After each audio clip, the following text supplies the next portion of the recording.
I pledge allegiance to the flag of the United States of America and to the republic for which it stands, one nation, under God, indivisible, with liberty and justice for all.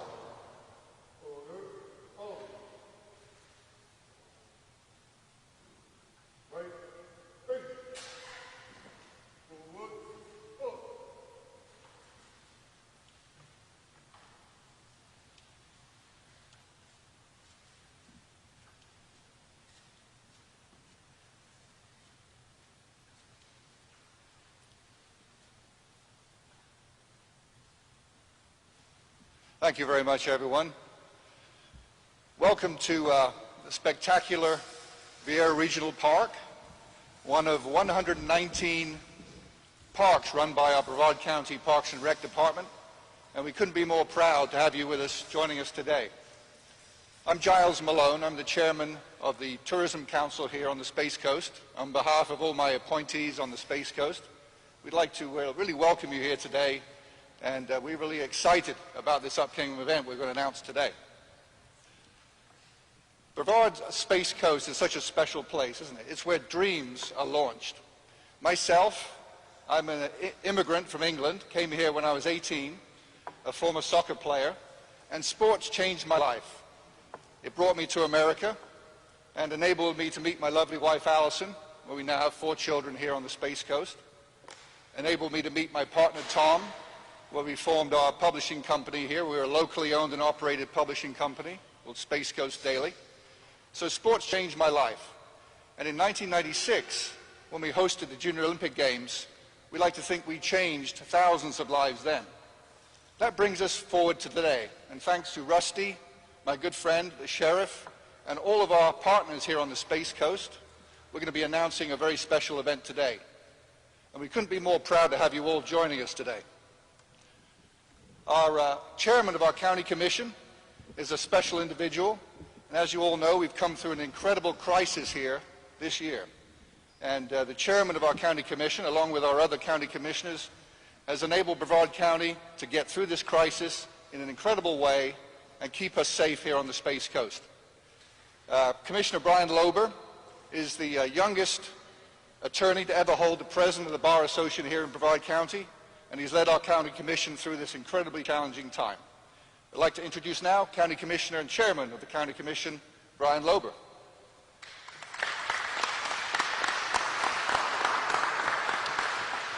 Thank you, Giles. I appreciate the warm introduction. I have a few points I want to get across.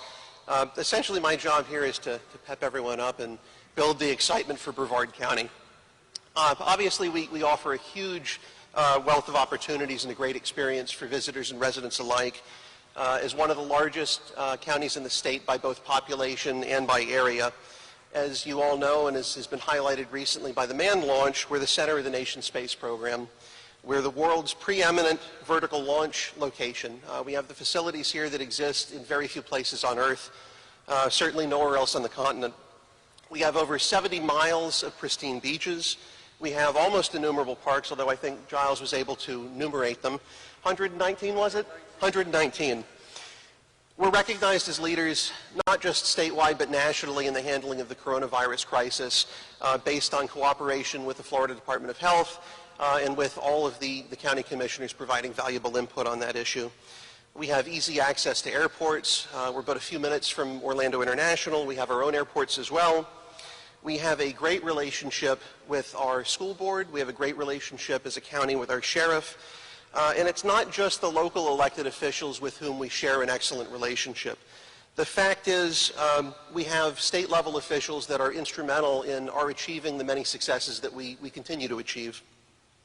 As chair of the county commission and as a native and lifelong Central Floridian, it's a real pleasure for me to be able to welcome a fellow who's a fellow member of the Florida Bar, a gentleman who continues to handle the coronavirus crisis as well or better than any other governor, a gentleman who clearly cares for and supports Brevard County and the state of Florida. He's been here many, many times since taking office, and a gentleman who appreciates the need to get Brevard County and the state of Florida, for that matter, back on the road to economic prosperity. It's my pleasure to introduce our governor, Ron DeSantis.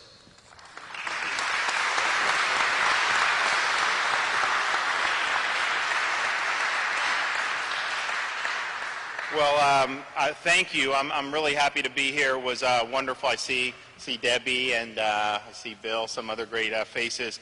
To be here a couple weeks ago now to witness the launch and American astronauts being launched right here from Florida soil with an American rocket was really, really exciting. It was great for our country. Today's announcement with AAU is very significant. I'm actually going to allow some of the folks here to kind of go through that, then I'll come up, say a few things about why that's important, and then we have some other announcements about additional school and youth activities in the state of Florida. But I would just say that I think this is really, really good for Brevard County, and I look forward to hearing a little bit more of the details. So you guys want to... Good afternoon. Let me take this opportunity, Governor DeSantis, Commissioner Corcoran, welcome back to our great county, the Space Coast. It's an honor to have you here. I'm pleased to be a part of today's announcement as we demonstrate that the agencies and the individuals that have come together continue to bring the 2020 Junior Olympic Games to Brevard are a testament to our strong partnership that has seen our community through the most challenging of times with our resilience and our collective resolve. Now our community seeks to support youth activities and athletics that benefit our own kids here in Brevard, and with Brevard Public Schools, we've been called on to help provide facilities and support the activities that are planned at the end of July. Certainly the opportunity to host the largest national multi-sport event for our nation's youth is one we could not overlook, not only for the potential economic benefits it presents to our county at this critical time, but because of the uplifting message it brings to our community and our kids. Athletics play a vital role in shaping our youth, whether through school-sponsored sports or recreational programs, and I'm proud to boast of the outstanding commitment of our athletic directors and coaches across our great community who are the heart and soul of our sports programs. Brevard Public Schools has had a long-standing commitment to promoting the benefits of physical fitness and athletics in our schools throughout our students' academic and extracurricular journeys. I saw firsthand the power of athletics in kids' lives while serving as varsity soccer coach in our own public school system 26 years ago, not only for the health and wellness it brings, but for the life lessons that sports can uniquely teach, from teamwork and respect to discipline and camaraderie. Each year, Brevard Public Schools graduates hundreds of athletes, many of whom earn college scholarships and even go on to compete on a national stage. I would suggest the love of sport and healthy competition is framed in our schools from the youngest of ages through our impressive physical education programs. As throughout the school year, our PE teachers deliver a robust curriculum of physical fitness designed to promote movement and coordination, skills and training, safety, sportsmanship, and of course, personal best. All valuable lessons our kids carry with them for their futures, whether they're the next NFL star quarterback, architect, or CEO. Our commitment to physical education is evidenced in the recent recognition of 2 Brevard Public Schools PE teachers who were named the 2020 Elementary and Secondary PE Teachers of the Year. It's also why we recently mandated electrocardiogram testing for all of our student athletes to help identify those who may be at risk for sudden cardiac death from unknown heart conditions. We are grateful for the work of the AAU, as it is at the forefront of promoting participation in youth sports and athletics in communities like ours and across the country, working to modernize fitness education by emphasizing student health, goal setting, and personal progress, helping, as we say, to raise champions. We're confident the event organizers will take thoughtful and deliberate steps to address health and safety measures for those who will be visiting our venues during the games, and we are happy to support them in the planning and preparation. We look forward to working our continued relationship with the AAU. Now it's my privilege to introduce President of AAU, Mr. Gowdy.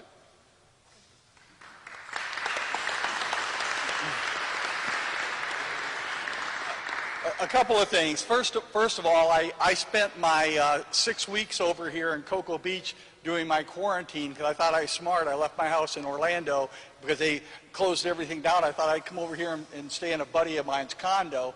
Well, the day I got here, you closed the beaches, and I couldn't go out there unless I was fishing.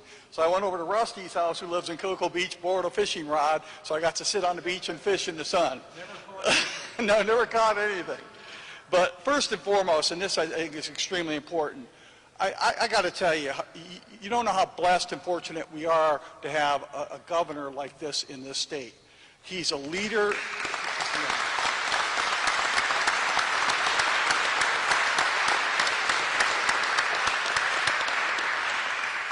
He's not only a leader in this state, but he's a visionary leader across the country. I have, I guess, the dubious task as the national president for the Amateur Athletic Union. I have the dubious task of having to deal with all 50 states. And it's all over the place, the rules and regulations. And I found not only is this governor takes a very planned approach, but his approach is always in the best interest of the citizens of this state and the safety of those citizens. I also serve, yeah.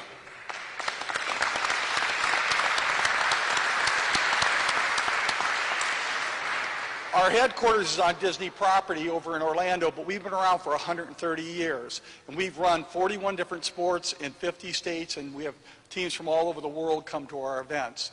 But I got to tell you, this is my heart is here. Because in 1996, as Giles pointed out, in 1996, when the governor or the mayor of Houston was not reelected, the Sports Commission dropped us with about 6 months to go before our Junior Olympic Games, and Brevard County stepped up and ran probably one of the best Junior Olympic Games that we've ever had in the history of the AAU. So let's hear it for Brevard County.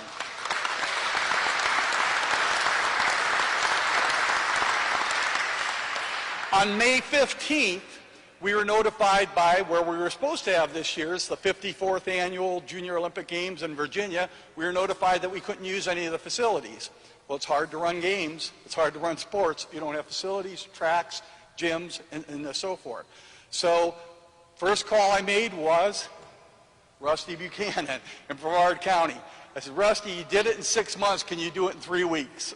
So Rusty started contacting all you wonderful people, from county commissioners to school boards to superintendents to everybody in town, the sheriff's office, the governor's office, and a beautiful person sitting here in the front row, Miss Angela Suggs from the Florida Sports Foundation, who we've been talking with for over a year about doing some things collaboratively.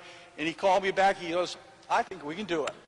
So the reason I'm here today, the reason we're here today, and very proud to be here today, is because of three main people: your governor, Rusty Buchanan, and Angela Suggs. Thank you very much, all three of you.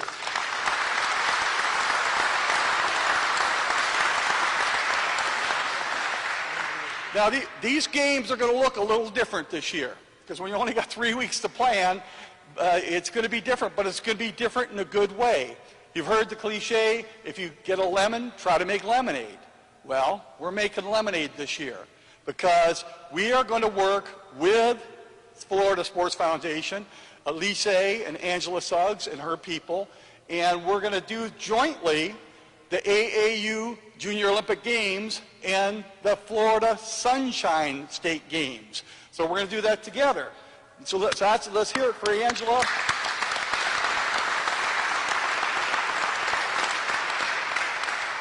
Now, this is one of those things you think, why didn't you think about that before? But sometimes when you get into these situations, things pop up in front of you and just become a reality. But we think this is going to be a great opportunity for a long-term relationship with the Sunshine State Games and the Florida Sports Foundation and the AAU to work collaboratively with communities and counties like Brevard County and governors like Governor DeSantis and people in this wonderful state where our headquarters has been now for 22 years, and I hope it's here for another 122 years. So I guess I want to thank everybody in this room for being so cooperative. I would love to see everybody be involved in these games. It's going to be exciting. They start the fourth week in July, and they go the first week in August. And in addition, I'd be remiss if I didn't beat our own drum that We run a volleyball championship in Orlando every year. That's the world's largest volleyball championship. And again, thanks to the leadership back here of your governor, we are going to be hosting our national championship in Orlando on July 15th this year. So thank you, Florida. Thank you, Brevard County. Thank you, Governor. And at this time, I'd like to do two things. First, I'm going to issue the first gold medal of the 55th annual Junior Olympic Games to Governor DeSantis. Oh, wow.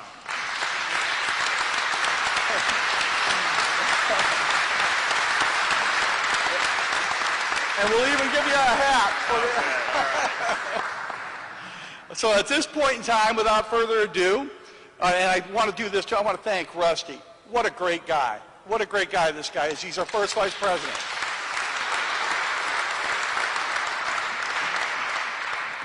So they gave me a proclamation, and you notice I don't write notes for a speech, so if I screw up this proclamation, bear with me.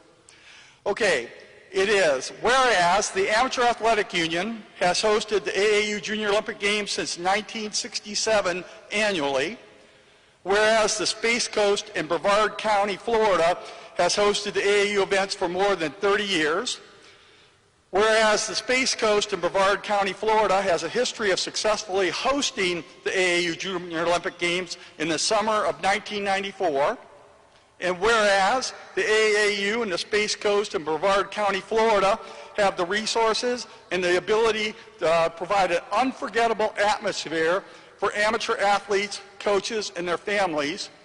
Now therefore be it resolved, I, Dr. Roger J. Gowdy, by virtue of the authority vested in me, as President and CEO of the Amateur Athletic Union, do hereby proclaim the Space Coast in Brevard County, Florida as the host of the 54th Annual AAU Junior Olympic Games.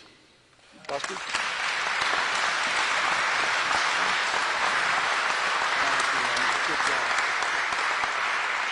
All right, Peter Kranis, it's now official. Where's Peter? You've got your proclamation that we were trying to work on. So now let's get to work. Let me thank everybody for coming very quickly. I'm not going to stand up here a long time, but let me just say it would not be possible, we would not be here without a couple of things. One, a vision. And that vision, like Giles said, and like Mark said, you stole my thunder about, you took it from my call yesterday. We got a letter from President Bush when we helped coordinate a torch run years ago, and it said, sports is so important to our children because it teaches them life lessons. Teamwork, sportsmanship, goal setting, fair play, things that they carry with them in their adult world, whether they're athletes or they're accountants or teachers or preachers. That's important to me. I carried that mission, that lesson is a mission for me for many, many years. 2 years ago, I had the opportunity to do a diplomatic sports mission for our youth State Department in Kosovo. In speaking with the Prime Minister of Kosovo, I'm trying to sound intelligent and articulate and tell why sports is important to me, and he stopped me and he said, but you know, sports is bigger than that. Sports can change the world, because if you boil it down to the lowest common denominator, kids want to play and kids want to be with other kids, and their focus is on this competition. So if you take those commonalities that we have at that lowest root, we can change the world generationally through sports. So sports has the power and the ability to change the world. And that's what all of us are gathered here to do today.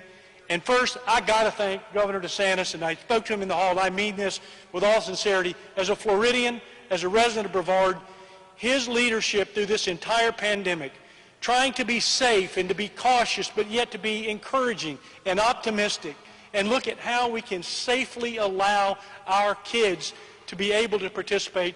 Thank you for that leadership, and that's from the heart.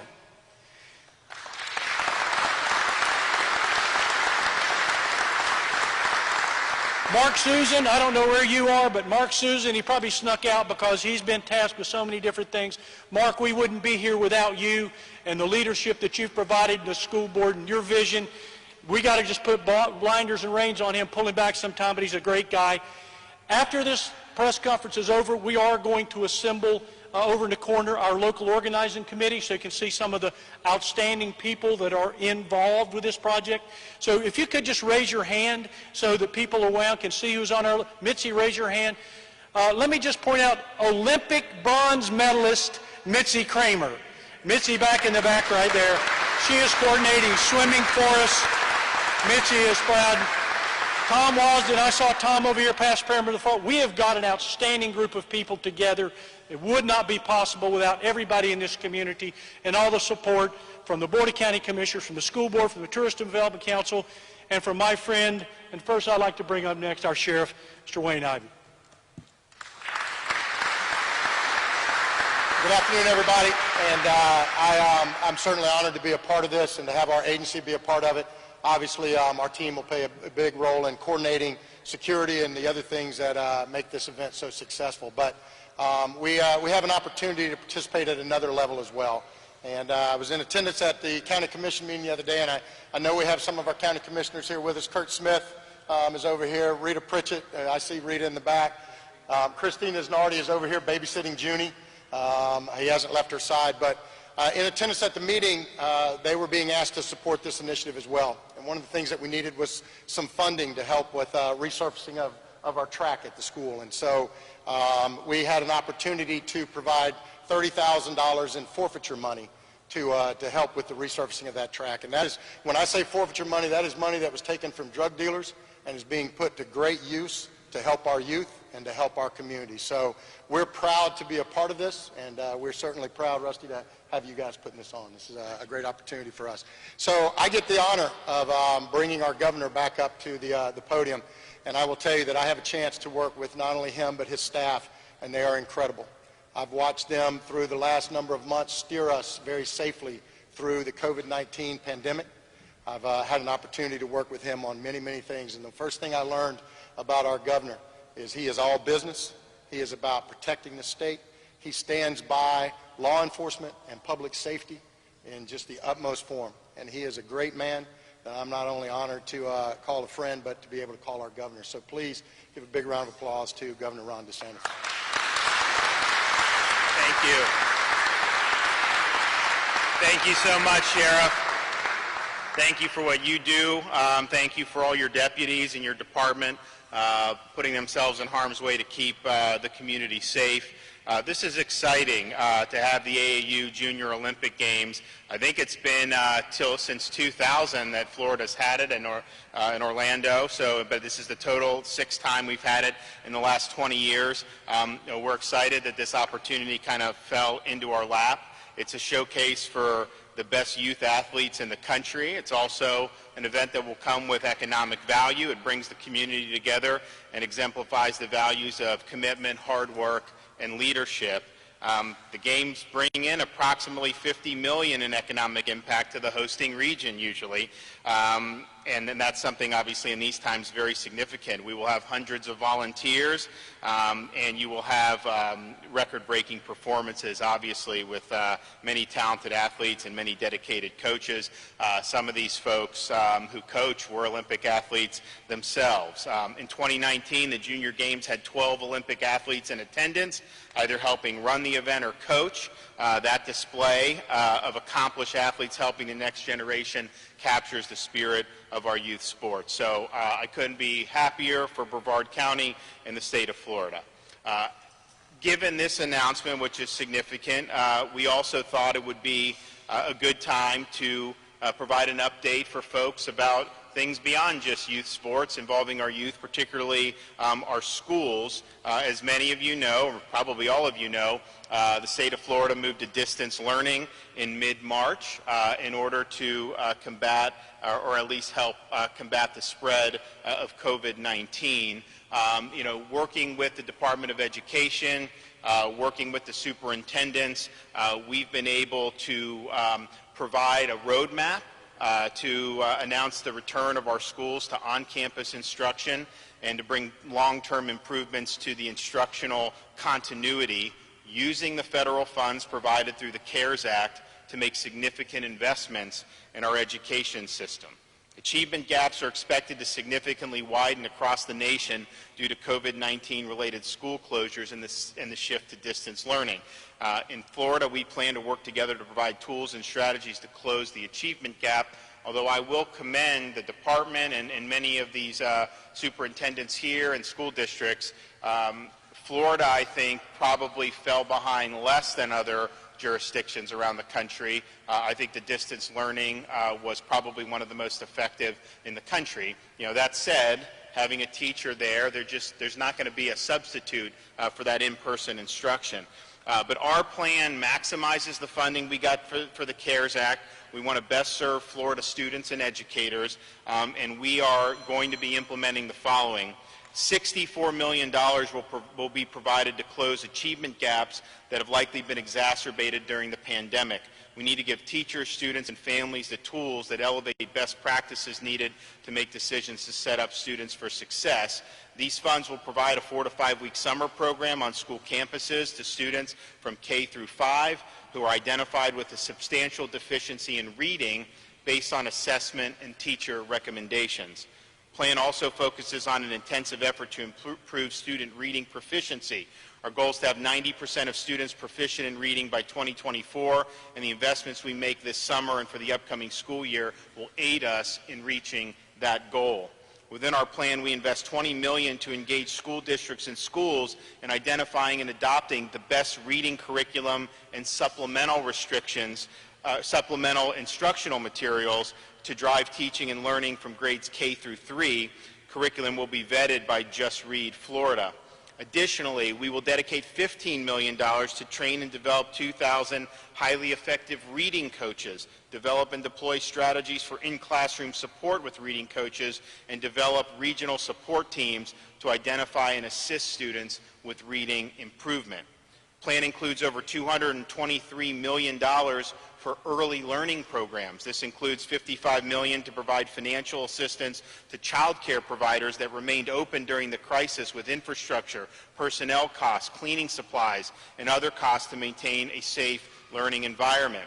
$16.9 million in funding to high-quality child care providers who agree to reopen as part of Florida Schools' reopening plan. $20.9 million in funding for successful transition to kindergarten program to implement summer programs for approximately 45,000 rising kindergarten students identified with limited language and emergent literacy skills. $45 million is set aside as safety net funds to ensure students don't continue to have disruptions in their education.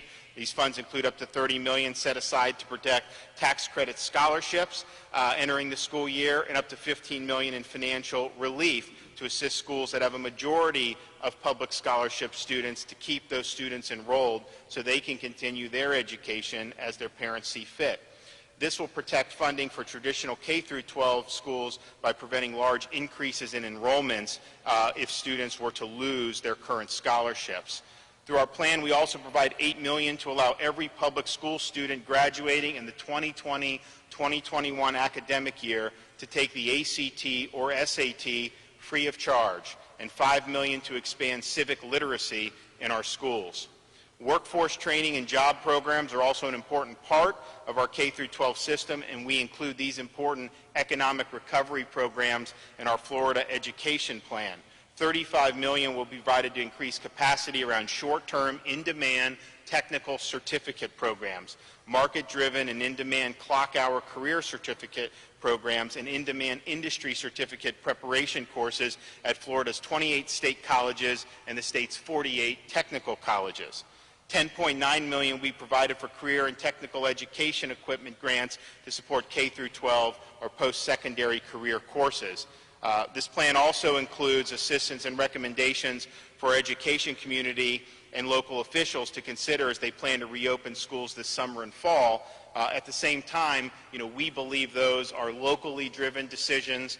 We believe what that looks like may look different in Brevard than it does in Miami-Dade, than it does in Baker County. And so we want to empower not just the superintendents, but all the local stakeholders to be able to craft a solution that makes the most sense for that area. We also have $2 million for increased telehealth services for students experiencing difficulties during this transitional period.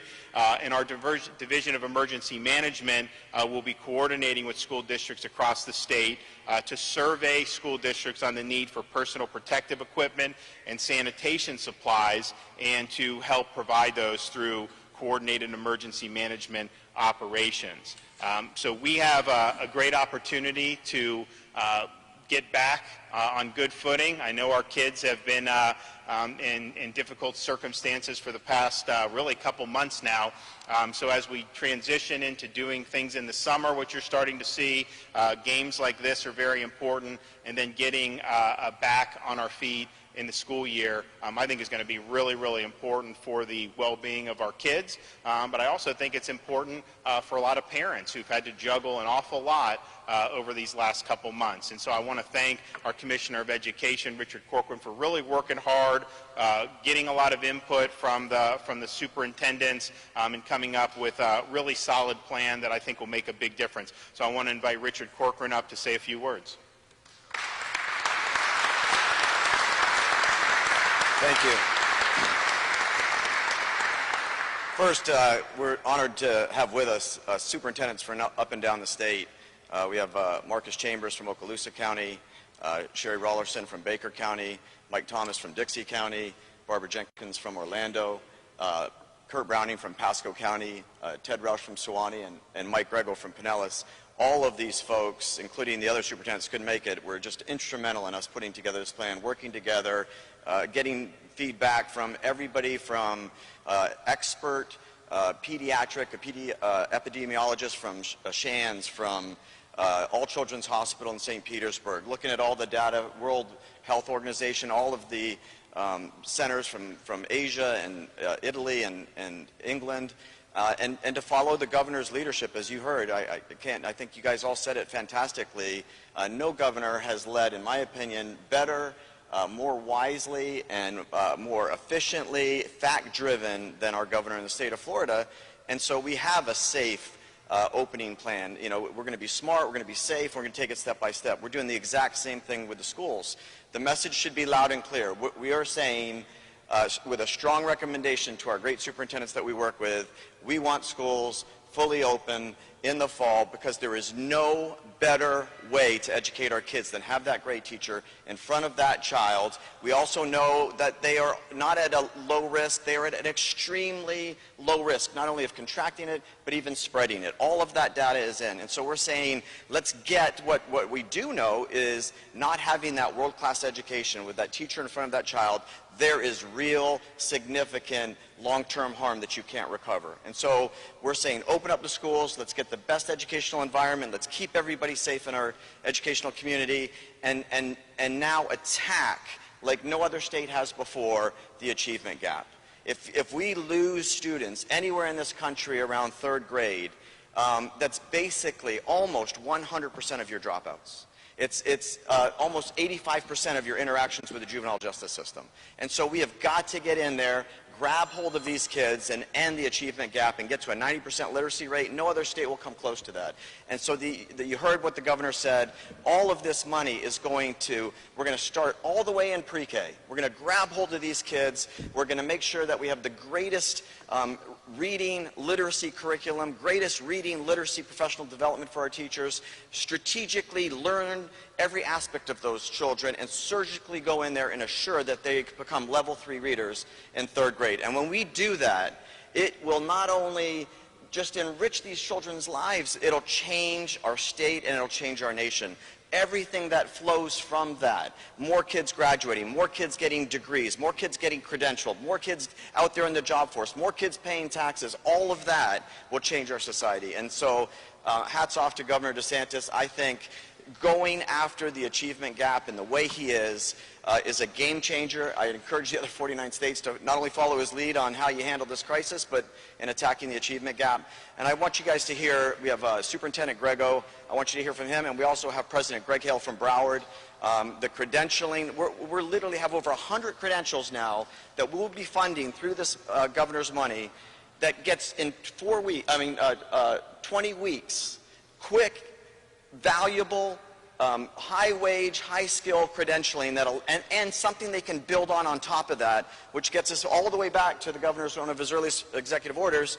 We want to be #1 in the nation in the number of adults who are degreed and credentialed, and we'll be #1 as soon as we get these things going. But I do want you to hear, first, Governor, thank you very much for your leadership. I think this is a fantastic plan, and I would like to call up Superintendent Grego.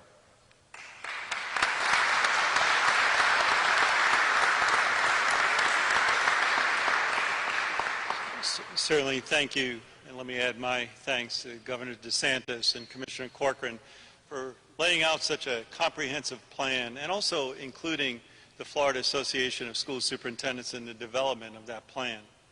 As leaders, as superintendents, and also as school board members throughout the state, we're planning and making decisions that not only will keep students safe and healthy and families engaged in our educational community, and we keep all of those things in the forefront. But as the Commissioner mentioned, we also are working feverishly to prevent and to mitigate and to address any academic loss of our students in the state of Florida. This is why I appreciate that the state has not only developed guidance to set consistent conditions for returning, but also they're allowing us to locally decide what's best for our school districts so our school boards and others can stay in touch with our community members. But also one of the greatest things that I'm hearing and you're hearing too is that we're putting the academic achievement at the heart of everything we're doing, which I couldn't be more thankful for. Superintendents and school board members know that schools play this vital role in our community's return to normalcy. We all know that. As we ensure we are working to instill the trust in our return, we also must leverage this time of unprecedented change to innovate our educational systems. I'm excited about the financial support outlined by the CARES Act that will not only allow for the critical health and safety needs, but it also will seek to ensure that districts have flexibility, supplemental supports to implement strategies such as expanded summer hours and expanded after-school hours in the fall, and digital learning and devices initiatives throughout this state. It is time. It is time that we eliminate the digital divide and use this as an opportunity to do so. The classroom interaction, as mentioned by the Commissioner, between the teacher and the students is critical. It's the most important, it's the most powerful interaction that is there. And basically, in the last 9 weeks of the school year, we all kind of learned that lesson, didn't we? That interaction between and that love and care between a teacher and a student is really one of the greatest things that we are yearning to get back to. But through the CARES Act, the plan and the well-thought-out plan, districts will be able to strategically utilize these funds to enhance how we engage, to enhance how we connect and extend and enrich the daily instructional practices in our classroom, and provide equity and access for all of our students, not some, but all. So these next few months certainly will be challenging, without a doubt. But I am assured, and as we are standing here today under great leadership, that we will continue to work together. And with that togetherness, we'll be able to solve just about any issue or problem that we're faced. For the nearly 3 million students across this wonderful state, we'll be able to innovate our educational system and positively impact the achievement of our students. Thank you, Governor. Thank you, Commissioner, for your leadership.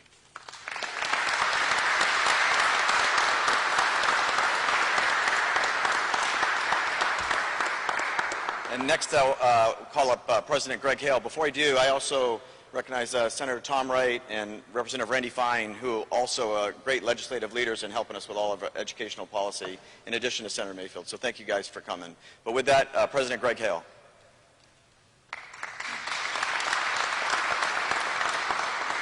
Thank you very much, Commissioner. And I'm going to come to some gratitude towards the end of my brief comments here. But first, we have President Ritchie here. I want to make sure that we acknowledge him, the president of our local community college here as well. I do have the pleasure and privilege in serving as the president of Broward College, but probably more important than that is I have the pleasure and privilege of being part of the very best community or state college system in America. We have about 750,000 students that we serve in the state of Florida. And one of the things that I cherish most about that service is who we serve. The students we serve are the ones who are trying to make their lives better and trying to figure out how to do it. Most of that 750,000 students are first-generation college students. Most of them are going to school part-time and trying to navigate having a family and maybe working 2 jobs, if not more, to try to find their way through it. Many of them are single parents, and the only time they can find to do their studies is perhaps between 10 and 2 o'clock in the morning, but they're finding a way to get it done. This is a huge part of why the leaders in the community college system love the work that they do, because they get to make a difference in the lives of those who are struggling every inch of every day just to make their lives better. It is the heart of this post-secondary institution, of these institutions, that we extend to all of those in the community. We are open access institutions, so I love hearing the talk about equity and access, particularly at a time when we know COVID-19 and what was happening to a humming economy and what has lately happened. Unfortunately, we will obviously bounce back, but the state colleges play a critical role in that bounce back, and we know that the importance of access is greater now than perhaps it's ever been. The importance of equity is perhaps greater now than it's ever been, and we are beyond excited to play our critical role in supporting you, Governor, in supporting our Commissioner, to make sure that we are there to provide the services necessary to ensure everyone gets an equitable opportunity to come back to where we were prior to the challenges we saw that started just a few months ago. The next point is really just one of gratitude. As we made this transition, the state colleges, and to move all of our students online and to find a way to support our students, one of the things that you probably never see or never know is how the Commissioner and the Governor have to do so many things to make our work possible. When we saw that there were challenges in policies that we knew were barriers to students because of this unique climate, we could reach out to the Commissioner, who would work closely with the Governor, who would then issue executive orders, creating opportunities that otherwise did not exist. And for that, and on behalf of the 750,000 plus students who are trying to find a way to make it every day during this critically difficult time, I thank you, and they thank you.